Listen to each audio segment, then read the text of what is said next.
ဟာမှာအမဲရောင်လက်ကြီးရှိနေပြီဂျိုးမှာတော့ Green Lantern ရှိနေပါတယ်ဂိုင်းကတော့စီရင်ချင်းခံလိုက်ရပြီဒါဆို John Stewart ကရောဘာဖြစ်သွားတာလဲဒီနေ့မှာတော့ Absolute Green Lantern Issue 3ကိုဆက်လက်တင်ဆက်ပေးသွားမှာပါ Issue 1နဲ့2ကိုမကြည့်ရသေးတဲ့လူတွေလည်းကျွန်တော်ရဲ့ channel ထဲမှာဝင်ရောက်အားပေးနိုင်ပါတယ်အားလုံးပဲအတိတ်ကာလကဇာတ်ကြောင်းကိုနှစ်သက်ကြလိမ့်မယ်လို့လည်းမျှော်လင့်ပါတယ်ကဲဒါဆိုရင် let's throw it John Stewart ကမြို့စုံမှာရက်နေပြီးသူတို့ကိုကြံတဲ့ကဘာကြီးနဲ့ခွဲခြားထားတဲ့အစိမ်းရောင်အကာအကွယ်တိုင်းကြီးကိုစိုက်ကြည့်နေတယ်။သူကသူ့လက်ထဲမှာကင်ထားတဲ့တန်ဖိုးနဲ့ရွှေလက်စွပ်ကလေးကိုလည်းငုံကြည့်နေမိတယ်။ Johnny John Stewart ရေတတိထားပါအောင်လို့တော့ကသူ့စားတောက်ဆိုင်ထဲကနေလက်ဖြတ်ကူးလာရင်တန်ငယ်ချင်းဖြစ်သူကိုကော်ဖီတစ်ခွက်ကမ်းပေးပြီးပြောလိုက်တယ်။အဒီလေးပါလေးကပ်ပါအောင်ဒီနာမည်ကြီးကော်ဖီလေးရဲ့အနံ့ကိုလည်းရှူကြည့်လိုက်စမ်းပါ။ဒီကော်ဖီတွေကုန်သွားပြီးငါးဆိုင်နောက်မှာတင်ထားတဲ့ဟာဘယ်လက်ဖက်ရည်အညံ့သားတွေကိုအကုန်လုံးတောက်ရတော့မယ်အရှိနေမတိုင်ခင်မှာပေါ်လို့တော့ကပြုံးပြီးပြောလိုက်တယ်။အငယ်ချင်းနှစ်ယောက်လုံးကအကာအကွယ်တိုင်းကြီးကိုဝင်တိုက်ခဲ့တဲ့ဆိုင်ကယ်သမားရဲ့အလောင်းကိုလင်းသားတွေဝိုင်းစားနေတာကိုလှည့်ကြည့်နေကြပါတယ်။သူတို့နှစ်ယောက်မြို့ထဲကအရှိနေကိုဆွေးနွေးကြတယ်။စားနပ်ရိက္ခာကတော့အတော်အတန်ခံအောင်မှဖြစ်ပြီးအရှိကန်လိုအပ်ချက်တွေကလည်းခဏတစ်ဖြုတ်တော့လောင်းကားမှာဖြစ်ပေမဲ့လူတော်တော်များများကတော့အပြစ်မထွက်ကြပဲသူတို့အိမ်ထဲမှာပဲအောင်းနေကြတယ်လို့တော့ကဝန်ခံပါတယ်။သူတို့ကလူကြီးတွေကိုစောင့်နေကြတာလေအာနာပိုင်တယောက်ယောက်ကရောက်လာပြီးဒါကိုဖြည့်ရှင်းပေးလိမ့်မယ်လို့မျှော်လင့်နေကြတာပေါ့လို့ဂျွန်ကကော်ဖီတငုံတောက်ရင်းရှင်းပြပါတယ်တငယ်ချင်းနှစ်ယောက်ကဘန်ကာကားတစ်စီးမျိုးဘက်ကိုမောင်းလာတာကိုကြည့်နေကြပေမဲ့အဲ့ဒီကားကရုတ်တရက်ရက်သွားပြီးဘာမှမမြင်လိုက်ရတယ်လို့မျိုးပဲနောက်ပြန်လက်မောင်းထွက်သွားတာကိုတွေ့လိုက်ရတယ်ငါထင်တာကတော့ဒီအကာအကွယ်တိုင်းကအပြင်ကလူတွေရဲ့စိတ်ကိုလွှမ်းမိုးထားပုံရတယ်သူတို့ကဒါကိုမမြင်ကြဘူးလို့ဂျွန်ကတက်ပြင်းရှာရင်ပြောလိုက်ပါတယ်တော့ကသူ့ကိုအံ့ဩတုန်လှုပ်စွာကြည့်လိုက်ပြီးဒါကဘလို့လို့ဖြစ်နိုင်မှာလဲလို့မေးတယ်ဂျွန်ကပခုံးတွန်းပြလိုက်ပြီးခေါင်းခါလိုက်တယ်ငါတို့တိထားတဲ့စီးမြင်းတွေနဲ့တော့ဒါကမကိုက်ညီဘူးဒါတွေအားလုံးကဂျိုသားတွေရဲ့အရာတွေဖြစ်ပြီးငါတို့အတွက်တော့အသစ်ဆန်းတွေပဲဒါဆိုငါတို့မသိသေးတဲ့တခြားဘာတွေရှိအောင်မလဲလို့ဂျွန်ကမေးလိုက်ပါတယ်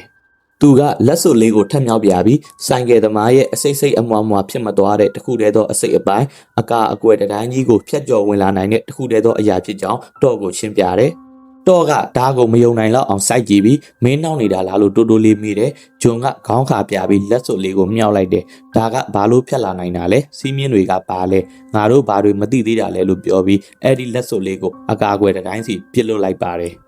စွမ်းအင်တွေဖက်ခွာသွားတဲ့အတန်တဲတဲထွက်ပေါ်လာတဲ့အဲ့ဒီလက်စွပ်လေးကနေရန်ကိုဖြတ်ကျော်သွားပြီးဟိုဘက်အရှမ်းလမ်းပေါ်ကိုကျသွားကအစာစားနေတဲ့လင်းတာတွေကိုလှန့်သွားစေပါတယ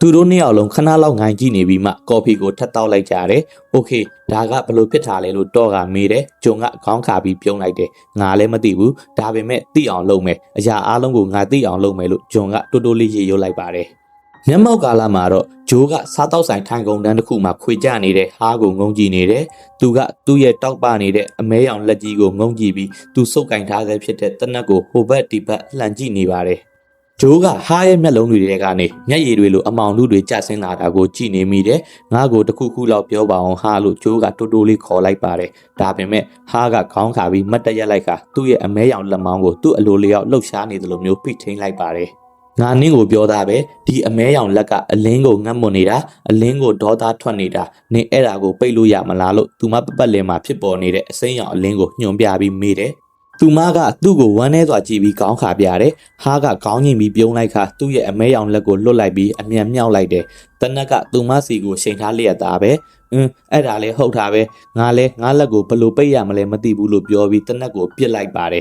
။အဲ့ဒီတနက်ကအမောင်စွမ်းအင်းနေနဲ့ပြေးနေပြီးဂျိုးကိုအပြင်းအထန်ထိမှန်သွားပါတယ်။အစိမ်းရောင်အလင်းကသူမကိုကာကွယ်ပေးထားပေမဲ့သူမကတခြားဆိုင်ဘက်ကိုလွင့်ထွက်သွားတယ်။အမောင်စွမ်းအင်တွေကဆက်တိုက်စီးဆင်းနေပေမဲ့ဂျိုးကပုံမခိုင်မာတဲ့ဒိုင်းတစ်ခုကိုဖန်တီးပြီးအမောင်တို့ကိုပြန်တွန်းထုတ်လိုက်ပါတယ်။ဟာတော်တော့လို့သူမကအော်ပြောလိုက်တယ်။ဒါပေမဲ့ဟားကခေါင်းခါတယ်။သူကအလင်းကိုအလိုရှိနေတာဂျိုးငါမတားနိုင်ဘူး။သူအလိုရှိတာကိုပေးလိုက်စမ်းပါလို့ဟားကဟင်းဟောက်လိုက်ပါတယ်။ဂျိုးကတော့ခေါင်းခါနေတော့မယ်သူမရဲ့အရေးပြားပေါ်မှာအစိမ်းရောင်အလင်းအကွဲချောင်းတွေပေါ်လာတယ်သူကငါ့ကိုတက်ရှင်နေတာဒီမှာရှိတဲ့လူအားလုံးကိုတတ်ခဲ့တယ်လို့မျိုးပေါ့နင်ဒါကိုထိန်းချုပ်ရမယ်လို့သူမကအော်ပြောတယ်ဂျိုးကမျက်စိမိတ်လိုက်ပြီးသူမဝတ်ထားတဲ့အစိမ်းရောင်လက်စွပ်ကနေတဆင်သူ့ရဲ့စိတ်ဆွမ်းအားလုံးကိုစုစည်းကပြန်တွန်းထုတ်လိုက်တဲ့အခါမှာတော့ကြီးမားတဲ့အစိမ်းရောင်လက်သီးကြီးတစ်ခုပေါ်လာပြီးအခန်းတခြားဘက်ကိုပြစ်လွတ်လိုက်ပါတော့တယ်ဟားကိုအချိန်ပြင်းပြင်းနဲ့စောင့်တိုက်လိုက်တာကြောင့်သူကစားတောက်ဆိုင်ထဲကနေလွန်းထွက်သွားပြီးဖုန်ထူတဲ့မြေပြင်ပေါ်မှာလိမ့်သွားကမှရက်တန့်သွားပါတော့တယ် နောက်ဆုံးမှာသူမျက်လုံးဖွင့်ကြည့်လိုက်တော့သူ့အပေါ်မှာပြန်ဝဲနေတဲ့ဂျိုးကိုတွေးလိုက်ရတယ်။သူမရဲ့တကိုယ်လုံးကအစိမ်းရောင်အလင်းတွေနဲ့တောက်ပနေခဲ့တဲ့ဒီအရာတွေကိုထိန်းချုပ်စမ်းပါဟာရဲ့မဟုတ်ရင်တော့ငါဘာသာပဲနင့်ကိုယ်စားရှင်းပြလိုက်မယ်လို့ဖျားအမိနဲ့ကြိမ်ဆူရဲတယ်လို့ဂျိုးကဒေါသတကြီးပြောလိုက်ပါတယ်။ဟာကသူမကိုမယုံနိုင်တယ်လို့မော့ကြည့်နေပြီးသူ့ရဲ့အမဲရောင်လက်ကသူမရဲ့အလင်းတန်းစီကိုလှမ်းနေမိတယ်။နင်ဒါတွေကိုဘလို့ထိန်းချုပ်နေတာလဲလို့သူကတိုးတိုးလေးမေးရင်အမဲရောင်လက်ကိုပြန်ရုပ်ဖို့ကြိုးစားနေပါတယ်။အတိတ်ကာလရဲ့အချိန်မှာတော့ဟာနဲ့ဂျိုးရှင်းကပ်လာချိန်မှာဂျွန်ကအကာအကွယ်တိုင်းရဲ့အစွန်းမှာရက်နေတယ်။ဟာကဂျွန်တောင်းထားတဲ့ချွေရောင်ရုပ်ကလေးကိုမြှောက်ပြလိုက်တဲ့ဒီမှာကြည့်ဘလူးဒီပဲတဲ့ဒါပေမဲ့သူကအပြရောင်တော့မဟုတ်ဘူး။ဘာလို့လဲဆိုတော့ဒါကလူသိမ့်မသိသေးတဲ့ဝင်းထားရဲရဲ့10နှစ်ပြည့်အထိမ်းအမှတ်အနေနဲ့ထုတ်တဲ့ရွှေရောင်ဖန်ကိုအယုတ်ဖြစ်နေလို့ပဲငါက$8ပေးဝယ်ခဲ့တာအခုတော့8ဆင့်လောက်ပဲတန်တော့မှာပါငါရဲ့ညံ့ဖြစ်တဲ့အယောင်းအဝယ်တွေကတခုပေါ်လို့ဟာကပြောပြီးဂျွန်စီအယုတ်ကိုပေးလိုက်ပါတယ်ငါကပလတ်စတစ်ဒါမှမဟုတ်ဒီလိုမျိုးတစ်ခုခုမျှော်လင့်ထားတာဒါပေမဲ့ဒါကလည်းတေချာပေါက်အလုပ်ဖြစ်မှာပါလို့ဂျွန်ကပြောတယ်ဂျိုးကသူတို့နှစ်ယောက်ကိုဘာတွေဖြစ်နေတာလဲလို့လှမ်းမေးတယ်ဟာကပခုံးတွန်းပြရင်ငါလည်းမသိဘူးသူကငါအိမ်ကိုရုတ်တရက်ရောက်လာပြီးရွှေနဲ့လှုပ်ထားသလိုမျိုးရုတ်တရုတ်တောင်းနေတာလို့ပြောနေတော့မှာပဲဂျွန်ကအဲ့ဒီအချွေရောင်အယုတ်ကိုအစိမ်းရောင်တိုင်းနဲ့ထိုးထည့်ပြီးဟိုဘက်အရှမ်းကိုပစ်ချလိုက်တာကိုသူတို့တွေ့လိုက်ရပါတယ်စိတ်ဝင်စားစရာပဲ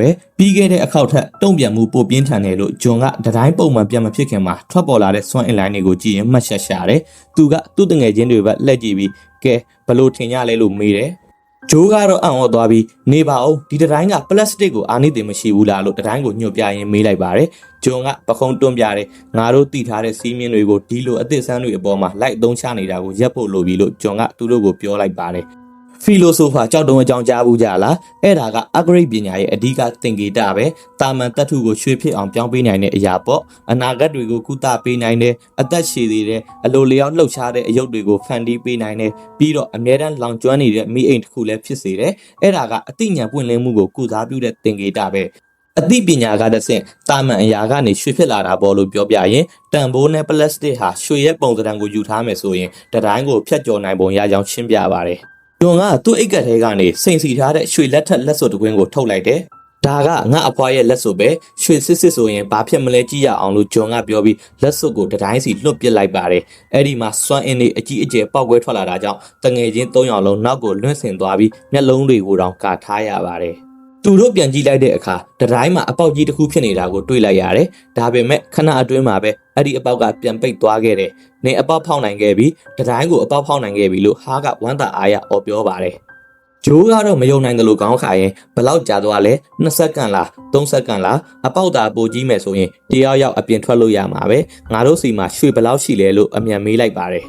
ဂျွန်ကခေါင်းငိမ့်လိုက်ပြီးသူတို့ထပ်ပြီးလေ့လာဖို့လိုအကြောင်းရှင်းပြပေမဲ့သူတို့အထက်ကနေစကားပြောတဲ့တခုထွက်လာတဲ့အတွက်စကားပြတ်သွားကြတယ်ဂျွန်စတူဝတ်လို့အဖင်ဆာကအောက်ကိုပြန်ဆင်းလာရင်ခေါ်လိုက်တယ်တငယ်ချင်း3ယောက်လုံးမောကြည့်လိုက်တဲ့အခါအဲ့ဒီဂျိုသားကလက်ကိုဆန့်ထုတ်လိုက်ပြီးအစိမ်းရောင်စွမ်းအင်တွေဖြစ်ပေါ်လာခဲ့တယ်ဂျွန်စတူဝတ်စီရင်ချက်ကဆက်လက်လှုပ်ဆောင်နေသေးပဲလို့အဖင်ဆာကပြောလိုက်ပါတယ်အစိမ်းရောင်မီးတောက်တွေကဂျွန်ကိုဝါးမြုပ်သွားပြီးဟားနဲ့ဂျိုးတို့ကသူတို့တငယ်ချင်းရှေ့တင်လောင်ကျွမ်းသွားတာကိုထိုင်ကြည့်နေရတော့တယ်ဂျွန်စတူဝတ်ကိုစီရင်ပြီးပြီလို့အဖင်ဆာကပြောပြီးလှည့်ထွက်သွားတယ်အဲ့ဒီချိန်မှာတော့ကစားတောက်ဆိုင်တွေကနေတနက်တလက်နဲ့ထွက်လာတယ်။နင်လိုရုံမာတဲ့ကောင်ရော့ဒါငါရဲ့စီရင်ချက်ပဲလို့អော်ပြီးပစ်ချလိုက်ပါတယ်။ဒါပေမဲ့ကြည်စံကအဗင်ဆာစီမရောက်ပဲအစိမ်းရောက်တိုင်းကိုထိပြီးလွင့်စင်သွားပါတယ်။စီရင်ချက်ကဆက်လက်လှုပ်ဆောင်နေသေးပဲတော့မကြောက်ပါနဲ့လို့အဗင်ဆာကပြောပြီးအစိမ်းရောက်စွမ်းအင်လုံးကြီးနဲ့အတူရင်းပြန်စီကိုပြန်တက်သွားခဲ့ပါတယ်။ကြံရစ်သူတငယ်ချင်း3ယောက်ကဝမ်းနေစွာနဲ့ခေါင်းငုံနေကြတယ်။ဂျွန်ကအရန်နီးကပ်သွားခဲ့တယ်။တိုင်းကသူ့ကိုခွင့်မပြုခဲ့ဘူးလို့ဂျိုးကမျက်ရည်တွေကြားကတူတူလေးပြောပါတယ